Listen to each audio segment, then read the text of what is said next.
প্রত্যেক দিনে খালি নাস্তা দেখাই, কিন্তু নাস্তা কীভাবে তৈরি করি সেটা দেখাই না। আজকে দিলাম, আগে পেঁয়াজ দিছি, তারপরে যে ঘি দিব, কারণ তেল আগের থেকে একটু ছিল, এই জন্য ঘিটা পরে দিচ্ছি। হ্যাঁ, একটু ঘি দেব, কারণ এই নাস্তা খাইতে খুবই টেস্ট। এই যে হয়ে গেছে ঘি দেওয়ার পরে আমি এখন একটা একটা করে সব কিছু দেবো। তারপরে আবার দেবো টমেটো, এভাবে দিয়ে এদের একটু আস্তে করে লবণ দেব, দিই কিছুদিন আগে। এটা খাইতে খুবই টেস্ট লাগে, আপনারা বাসায় বানায় খাইয়ে দেখবেন। অনেকে 3টে করে ডিম দিলে বেশি ভালো হয়, 3টে 4টে, কিন্তু আমি অল্পই দিব, কারণ আমার এই টমেটোটা পোড়া পোড়া টমেটোটা খাইতে বেশি ভালো লাগে, স্বাদ লাগে।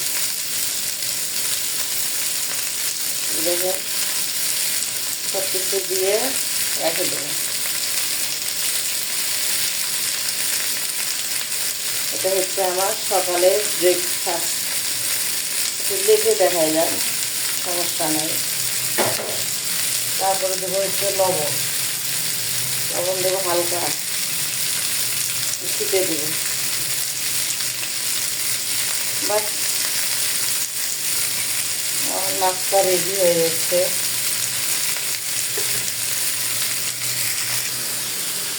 এটা এখন একটু ঢেকে দেবো, একটু সিদ্ধ হয়ে নেই।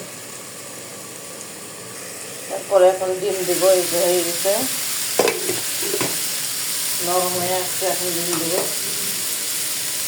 ডিম আস্তে করে ভেঙে দেবো ভিতরে। তাড়াতাড়ি করতে যে একেবারে, যাই হোক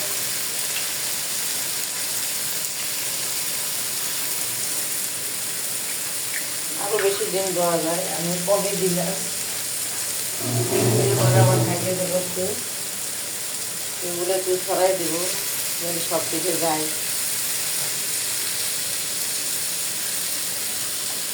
সব দিকে চলে গেছে, এদিকে চলে যাবে। তো ভাজা হোক, আর একটু রাখি চুলাই ঢেকে, তারপর আপনাদেরকে আবার দেখাতেছি।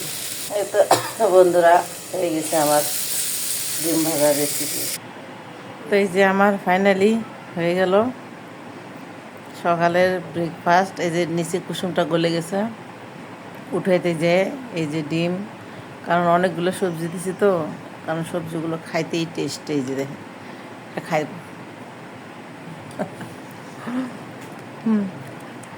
অনেক মজা, অনেক টেস্ট। আপনারা খাবেন, খাই টেস্ট করে বলবেন কেমন হয়েছে। আজকের মতো রাখি, আল্লাহ হাফেজ।